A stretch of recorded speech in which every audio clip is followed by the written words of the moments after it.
Sport luxury. This is a fascinating combination for the petrolheads. It's all about experiencing the joy of handling and performance while surrounded by first-class indulgence.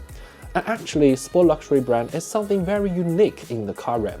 If we don't see BMW and Mercedes-AMG as brands, there's only Porsche in this category, defined by Volkswagen Group itself and probably Alfa Romeo. However, in China, we have our own sport luxury brand.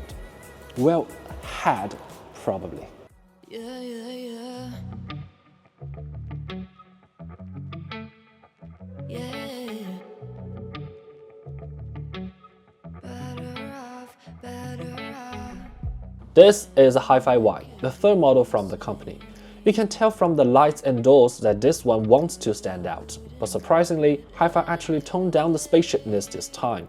The previous X and Z are just something you find in the 18 sci-fi movies. Unfortunately, HiPhi is now in big trouble. Just after Chinese New Year holiday, the CEO of HiPhi announced a 6-month halt in production. So in this video, let's take a look at this HiPhi Y and find out why making high-end EV is such a tough thing. I'm Harris, you're watching Mad EV.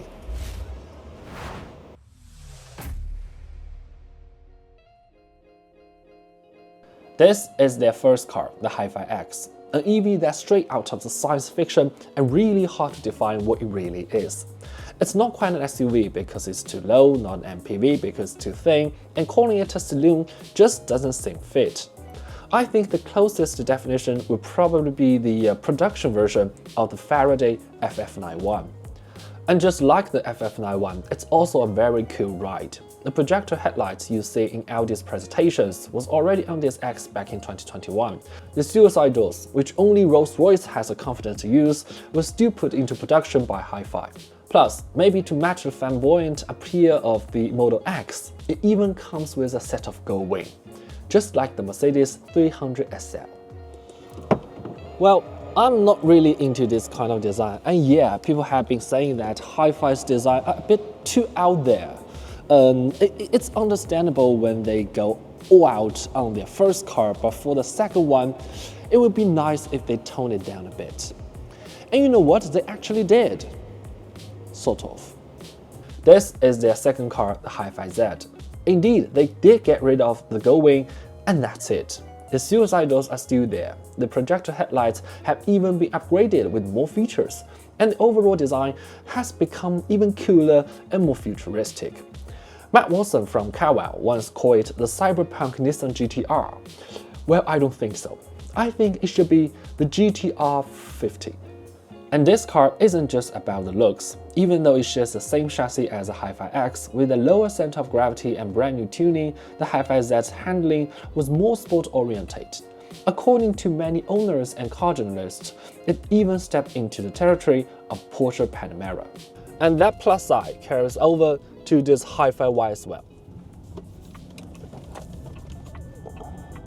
In terms of design, this Y certainly looks not as flashy as its older brothers, but it's still very good to drive. The throttle is linear and sensitive, the steering is light and precise, and the suspension can smooth out every motion of the body. Although as a family SUV, the Y is less focused on handling than the HiPhi Z does. For example, the steering response and brake pedal are all quite calm instead of agile. It can still offer the driving experience that's rare in this price range. What's more, it still has all the cool stuff. The LED display, the wing opening, and loads of designs that you won't find on traditional SUVs. But the thing is, looking at this car, I just can't shake the feeling that it has lost the unique flair and has become a bit ordinary. And that's because this Y is the volume seller that HiPhi really wants to make. The size and design are closer to a typical family SUV, the price is just half of what the flagship X costs, and the interior focuses more on practicality rather than just being cool. All of these sound promising, but for HiPhi, it's actually bad news.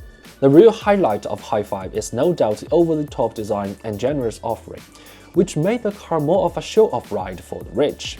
And maybe that's one of the reasons Saudi Arabia's Ministry of Investment signed a $5.6 billion deal with HiPhi's parent company, Human Horizons. But why did this investment come to a halt? The reason is simple. being flashy isn't sustainable in the long run. This HiPhi Y was a perfect demonstration. It was aimed for the mainstream market rather than the high-end market. But they soon find out this is even more difficult.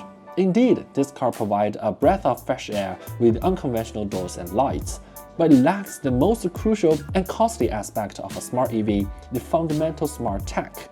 Neither the smart cockpit nor the autonomous driving of the three models perform exceptionally well, because they all rely on packaged solutions provided by suppliers. For mainstream consumers who want a car that can do, well, everything, this level of intelligence clearly falls short of what they want for a smart car.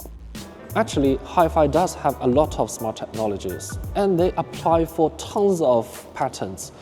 It's just that most of them are about lights and doors. Although the designs are really something else, it's clear that HiPhi actually wants to be like Tesla, positioning the lineup of X, Z, and Y just like the Tesla Model X, S, and Y. However, without core technological integration that a luxury EV brand should possess, HiPhi is unable to be competitive enough. When the products fail to differentiate themselves, HiPhi can only rely on exterior design and traditional auto fundamentals to justify its premium pricing. But unfortunately, in the era of EV, it's something only Porsche can do.